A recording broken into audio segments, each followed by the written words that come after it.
నమస్తే అండి. అడ్వాన్స్ గా అందరికి సంక్రాంతి శుభాకాంక్షలు.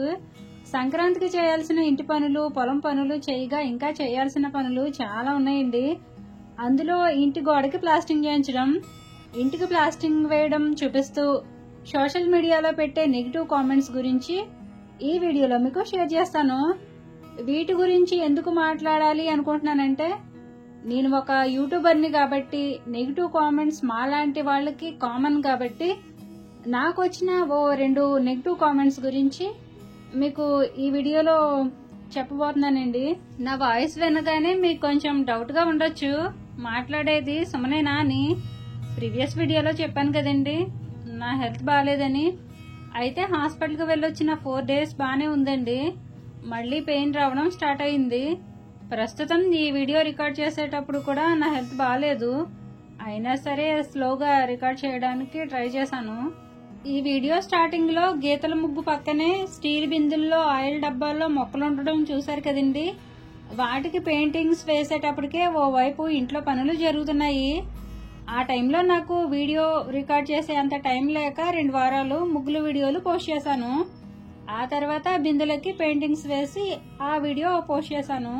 ఇలా డిసెంబర్ నెలలో ఇంట్లో పనులు, పొలం పనులు కంటిన్యూగా చేయడం వల్లే నా హెల్త్ పాడైందని ఆల్రెడీ మీకు చెప్పాను కదండి. ఇక వీడియోలోకి వస్తే, మా వ్యవసాయానికి సంబంధించి రీసెంట్ గా పార్ట్ 1, పార్ట్ 2, పార్ట్ 3 వీడియోస్ గా 3 వీడియోలు పోస్ట్ చేశాను కదండి. ఆ 3 వీడియోస్ లో మీరు గమనించినట్లయితే ఓవైపు పొలం పనులు చేస్తూనే ఇంకో వైపు ఇంట్లో పనులు కూడా చేశాను. ఫైనల్ గా వ్యవసాయ పనులన్నీ పూర్తి చేసుకుని మా ఇంటికి వచ్చేసినట్టుగా పార్ట్ 3 వీడియోలో షేర్ చేశాను.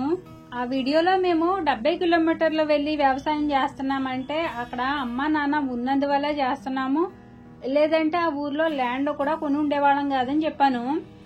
వ్యవసాయానికి అయ్యే ప్రతి రూపాయి మేమే ఇస్తామండి. కూలీలను పెట్టించుకొని నాన్నని దగ్గరుండి చేయించమని చెప్తాము. నాన్ననైతే పని చేయవద్దనే చెప్తామండి. కానీ నాన్న కష్టపడే కష్టజీవి కాబట్టి ఎంతో కొంత ఓపుకున్నంత వరకు చేస్తారు. వ్యవసాయం అమ్మవాళ్ళు చేస్తారు, మేము చేస్తాము.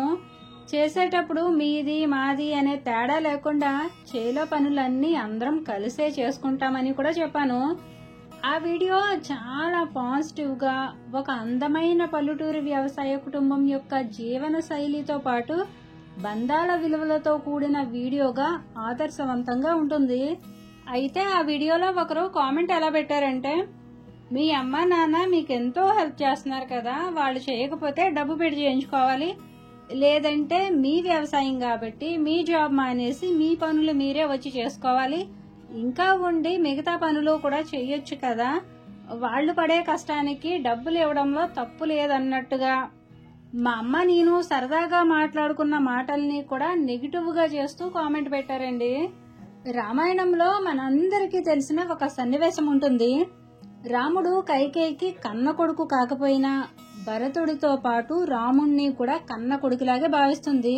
కరెక్ట్ గా రాముడికి పట్టాభిషేకం చేసే టైంలో చాకలి చెప్పిన చెప్పుడు మాటలు విని కైకేయి మనసు విరిగిపోయేలా చేసి స్వార్థంగా ఆలోచించేలా చేస్తుంది.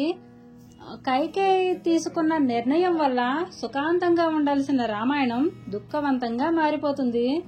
రామాయణం పవిత్రమైన గ్రంథం. ఇందులో ధర్మం, ప్రేమ, భక్తి, నమ్మకం లాంటి విలువలతో పాటు కుటుంబ బాంధవ్యాలు ఎలా ఉండాలో తెలియజేసే ఒక మంచి పురాణం. ఇప్పుడు రామాయణం గురించి ఎందుకు ప్రస్తావించానంటే, మంచిలో కూడా చెడుని చూసేవాళ్లు రామాయణంలో చాకలిలాగే మనలో కూడా ఉంటారండి. మా విషయానికి వస్తే మాది వ్యవసాయ కుటుంబం అండి. ఓపుకున్నంత వరకు మా ప్రయాణం అంతా నేల తల్లితోనే ఉంటుంది. అమ్మ నాన్న మేమంతా ఒక కుటుంబం. కష్టాల్లో ఒకరికి ఒకరు తోడుగానే ఉంటామండి. నేను అమ్మాళ్ళ ఇంటికి వెళ్తే నేనున్నప్పుడైనా అమ్మకి రెస్ట్ ఇవ్వాలని ఇంటి పని వంట పని హెల్ప్ చేస్తాను.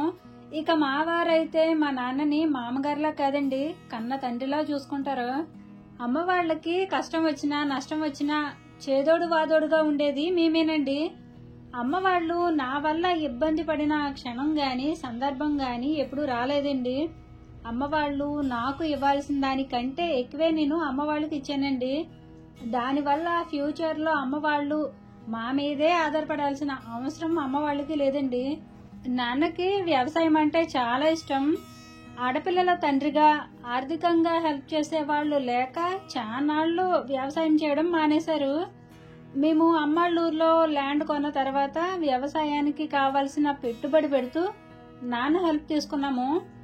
దీనివల్ల వ్యవసాయం చేయాలనే నాన్న కోరిక తీరింది. ఎప్పటికైనా వ్యవసాయం చేయాలన్న నా కోరిక కూడా తీరింది. 2 నెలల క్రితం మా నాన్న మా ఇంటికి వచ్చారండి. ఎందుకు వచ్చారంటే మేము వరి పొలం వేసాం కదండి, ఆ పంటకి నీరు లేక చేనంతా ఎండిపోయే పరిస్థితికి వచ్చింది.